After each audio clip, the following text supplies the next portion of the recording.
Assalamualaikum warahmatullahi wabarakatuh. Selamat pagi semuanya. Bertemu lagi dengan Ustazah Indah dalam pembelajaran ekonomi. Hari Senin ini kita udah masuk ke bulan Maret loh. Makin semangat ya. Oke, dalam video kali ini kita akan move on ke materi perhitungan pajak penghasilan atau bisa kita sebut dengan PPh. Yuk kita masuk ke materi yang pertama. Jenis-jenis pajak yang sudah kita pelajari sebelumnya, kita review bentar ya. Macam pajak yang akan kita bahas ada 5, yaitu PPh, PBB, PPN, PPNBM, dan Bea Materai. Kita ingat lagi, PPh adalah pajak yang masuk ke pendapatan pemerintah pusat, dikenakan langsung kepada orang yang berkewajiban membayar pajak atas penghasilan yang dimiliki. PBB juga sama-sama masuk ke pemerintah pusat.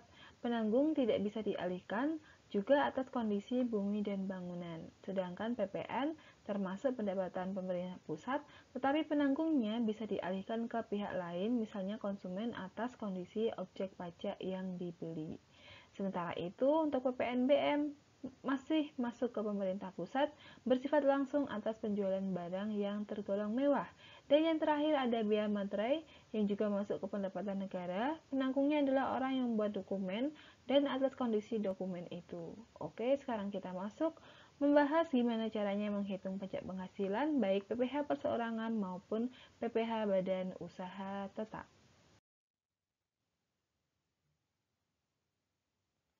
Nah, PPh yang akan kita bahas pertama kali adalah PPh pribadi atau perseorangan pasal 21. Sebelum kita menghitung PPh terutang seorang wajib pajak, kita bahas dulu unsur-unsur pajak dari PPh ini. Kita ingat ada susu onta. Jadi subjek dari PPh pribadi ini adalah penduduk yang secara individu memiliki penghasilan. Objek pajaknya sudah pasti penghasilan orang itu, dan tarif pajaknya bersifat progresif. Apa itu pajak progresif? Yaitu pajak yang persentasenya naik dengan semakin besarnya nilai PKP atau penghasilan kena pajak. Bisa kita lihat rincian kenaikan tarif dari PPh perseorangan ini. Untuk PKP kurang dari 50 juta, kita kenai tarif 5%. Untuk PKP 50 sampai 250 juta dikenai tarif 15%, 250 sampai 500 juta dikenai tarif 25%, dan jika lebih dari 500 juta maka dikenai tarif 30%. Nah, apa sih PKP itu? Nah, kita bahas dulu beberapa istilah dalam PPh. Yang pertama adalah penghasilan. Penghasilan bisa kita artikan sebagai kemampuan ekonomi seseorang berupa uang yang bersifat sebagai pemasukan dengan kriteria tertentu. Selanjutnya ada PTKP atau penghasilan tidak kena pajak, adalah batas minimum penghasilan yang tidak dikenai pajak. Nah, buat apa PTKP itu? Katakanlah pemerintah itu tidak akan mengenai pajak pada penghasilan yang dialokasikan untuk memenuhi kebutuhan primer hidup wajib pajak. Yang bisa kita lihat dasar perhitungannya seperti ini. Nah, untuk seorang wajib pajak, jika dia single, maka PTKP-nya, penghasilan yang tidak kena pajaknya itu 54 juta. Ketika sudah menikah, maka tanggungan kebutuhan hidupnya ditambahi dengan adanya istri, maka ditambah dengan 4,5 juta. Sementara jika istrinya ternyata juga punya penghasilan yang digabungkan ke suami, PTKP-nya ditambah lagi dengan 54 juta. Dan yang terakhir, jika ada tanggungan keluarga, bisa anak, orang tua, atau sanak saudara yang total maksimalnya 3 orang, dihitung masing-masing memiliki kebutuhan yang harus ditanggung oleh wajib pajak sebesar 4,5 juta. Biar lebih jelas kita lihat rinciannya, cara menghitung PTKP. Bisa kita lihat di sini, jika wajib pajak belum menikah, ini tidak kawin garing 0 ini, jadi artinya dia belum menikah dan tidak ada tanggungan, maka PTKP-nya hanya 54 juta. Jika sudah menikah dan belum punya tanggungan selain istri, maka 54 juta ditambah dengan 4,5 juta, menjadi 58.500.000. Jika sudah menikah dan memiliki tanggungan satu orang, maka 58 juta tadi ditambah dengan 4,5 juta, menjadi 63 juta. Begitu juga seterusnya, sampai jika misalnya yang maksimal adalah kawin dan memiliki 3 tanggungan anggota keluarga.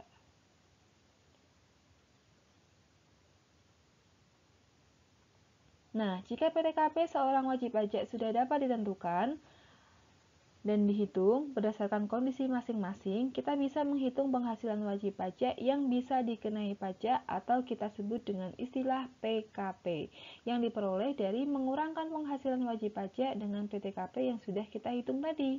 Kita masukkan ke contoh soal untuk praktik cara menghitungnya. Oke, next.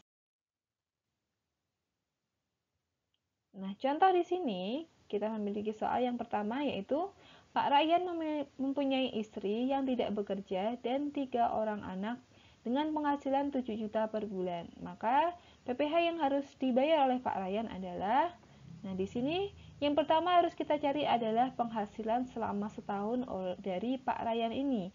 Jadi 7 juta kita kalikan dengan 12 bulan. Kita dapatkan 84 juta. Yang kedua, kita cari PTKP-nya. Dengan kondisi tadi, Pak Ryan sebagai wajib pajak, maka PTKP-nya 54 juta. Ketika udah punya istri atau udah menikah, maka ditambah 4,5 juta. Dan dia memiliki 3 anak, maka 3 dikali 4,5 juta. Dari ketiga ini, kita jumlahkan, totalnya 72 juta. Dan langkah ketiga, kita akan mencari PKP, penghasilan kena pajak. Kita kurangkan penghasilan dikurangi PTKP. Hasilnya 84 dikurangi 72 juta adalah 12 juta. Nah, sekarang kita lanjut ke tarif. Tarif pajaknya, karena 12 juta ini kurang dari 50 juta, maka tarif yang dikenakan adalah 5%. Maka besar pajak terutang ketika tarif dikalikan PKP, 5% dikali 12 juta. Hasilnya adalah 600.000. Jadi bisa kita simpulkan bahwa PPh yang harus dibayar oleh Pak Ryan selama 1 tahun adalah 600.000. Dan jika dibayar secara rincian tiap bulan, maka 50.000 setiap bulannya.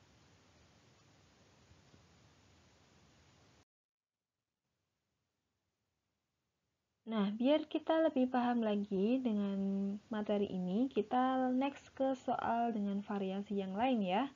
Oke, di sini kita memiliki soal. Pada tahun 2020, Ali mempunyai penghasilan kena pajak per tahunnya sebesar 700 juta rupiah. Nah, soalnya hitunglah berapa PPh terutang Ali yang harus dibayar. Oke, di sini kita cari penghasilan setahunnya, karena di soal sudah disebutkan nominal penghasilan selama 1 tahun, langsung kita tulis aja, yaitu 700 juta rupiah. Selanjutnya kita hitung PTKP-nya, berapa sesuai dengan kondisi Ali dalam soal. Ternyata Ali ini masih belum menikah dan tidak memiliki tanggungan, maka PTKP-nya cuma 54 juta. Kita hitung PKP-nya. Caranya dengan mengurangi penghasilan dengan PTKP. Kita dapatkan 646 juta rupiah. Nah, Ustazah suap dulu lagi tabel tarif PPh. Nah, di sini 50 juta pertama akan dikenai tarif 5%. 50 juta sampai 250 juta dikenai 15% dan seterusnya. Nah, dengan kondisi PKP dari Ali ini 646 juta, gimana sih dengan cara pengenaan tarif pajak progresif ini? Kita next seperti ini. Jadi 50 juta pertama kita kenai tarif 5%, 200 juta kedua kenai tarif 15%, 250 juta dikenai tarif 25%, dan yang terakhir adalah 146 juta dikenai tarif 30%. Jadi kita lihat di sini bahwa 646 juta ini harus sama dengan ketika dikenai tarif pajak tadi, dari persentase 50 tambah 200 tambah 250 ditambah 146 juta sama dengan 646 juta. Jadi harus sama. Bisa kita lihat hasil PTKP di sini PKP-nya dengan perhitungan totalnya harus sama.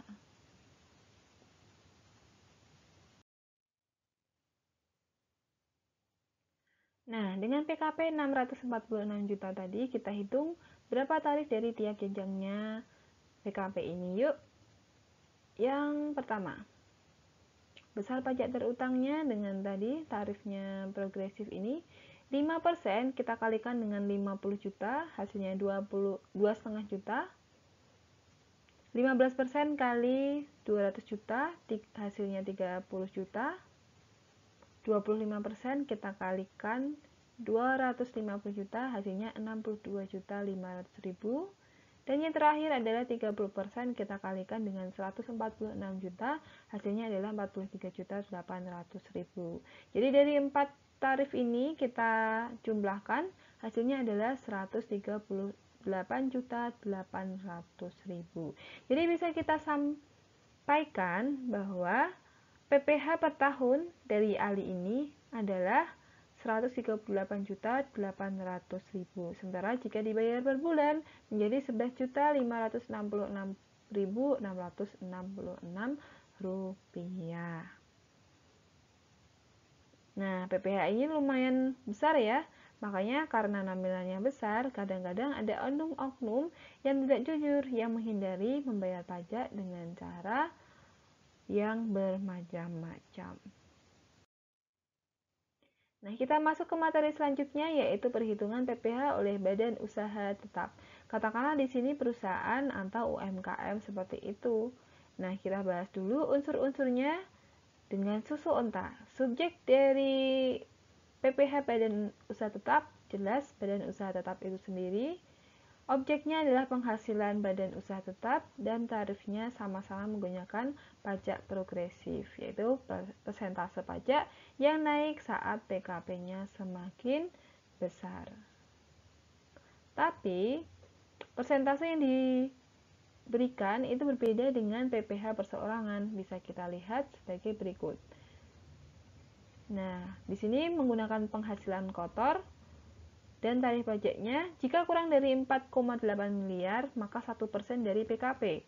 Jika penghasilan perusahaan itu 4,8 sampai 50 miliar maka tarif pajaknya 0,25 dikurangkan dengan pembagian 600 juta dibagi dengan penghasilan kotor baru dikalikan dengan PKP. Dan jika penghasilannya lebih dari 50 miliar maka 25% dari PKP yang dimiliki oleh perusahaan itu. Nah, selanjutnya kita bahas istilah yang dipakai dalam perhitungan pajak penghasilan badan usaha tetap. Dalam PPh badan usaha tetap, kita kenal istilah penghasilan kotor, yaitu seluruh hasil penjualan dari produk atau jasa termasuk bunga yang diperoleh dari bank atau lainnya yang sifatnya sebagai penghasilan. Sedangkan PKP diperoleh dari penghasilan kotor dikurangi dengan beban atau biaya yang harus dibayar oleh perusahaan. Misalnya perusahaan itu harus membayar biaya listrik, gaji karyawan, sewa gedung, kendaraan, dan lain-lain. Nah, itu dikurangkan dengan penghasilan kotor untuk mendapatkan penghasilan kena pajak. Nah, biar lebih jelas, kita langsung aja ke latihan soalnya. Nah, di soal yang ketiga, kita memiliki soal PT Ratu sepanjang tahun 2020 mempunyai PKP sebesar 2,5 miliar. Nah, hitunglah pajak terutang dari PT Ratu. Kita jawab. Yang pertama, PKP yang dimiliki oleh PT Ratu adalah 2,5 miliar. Yang kedua, kita cari tarifnya. Karena 2,5 miliar ini kurang dari 4,8 miliar, maka tarif yang dikenakan adalah 1%. Maka besar pajak terutang kita hitung 1% dikalikan dengan 2,5 miliar. Maka dalam 1 tahun PPh badan yang dikenakan pada PT Ratu adalah 25 juta. Sementara untuk tiap bulannya dikenakan pajak 2.083.333 rupiah. Nah, sekarang giliran kalian yang mempraktikkan cara menghitung PPh seperti yang sudah Ustazah jelaskan tadi ya. Nah, filenya sudah Ustazah lampirkan, silahkan dikerjakan di buku, hasilnya difoto dan dikirimkan ke email Ustazah di industri.tm@gmail.com. Seperti itu tadi pembahasan materi dari perhitungan pajak penghasilan. Materi selanjutnya yang akan kita bahas adalah tentang pajak bumi bangunan. Oke, semoga video materi ini bermanfaat. Semangat terus, jangan lupa istirahat. Wassalamualaikum warahmatullahi wabarakatuh.